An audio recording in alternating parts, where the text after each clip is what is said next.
News 24 सामान्य जनतेचा आवाज।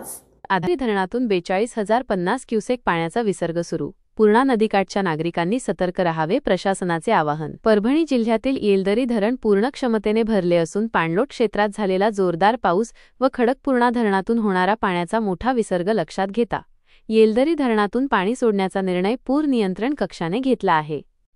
धरणाच्या सुरक्षिततेच्या दृष्टीने आज दुपारी 2 वाजल्यापासून धरणातून 42,050.71 क्युसेक 1,190.75 क्युमेक्स इतका प्रचंड पाण्याचा विसर्ग पूर्णा नदी पात्रात सुरू करण्यात आला आहे। धरणाचे सर्व 10 दरवाजे उघडले।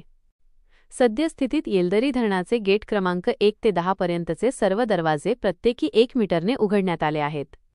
वरच्या बाजूला असलेल्या खडकपूर्णा धरणातून तब्बल 77,000 क्युसेक इतका मोठा विसर्ग सुरू असल्यामुळे येलदरी धरणातील पाण्याची आवक सतत वाढत आहे। या मोठ्या विसर्गामुळे धरणाखालील पूल पाण्याखाली जाऊन बंद राहणार आहे। नदीकाठच्या नागरिकांना तातडीचे आवाहन।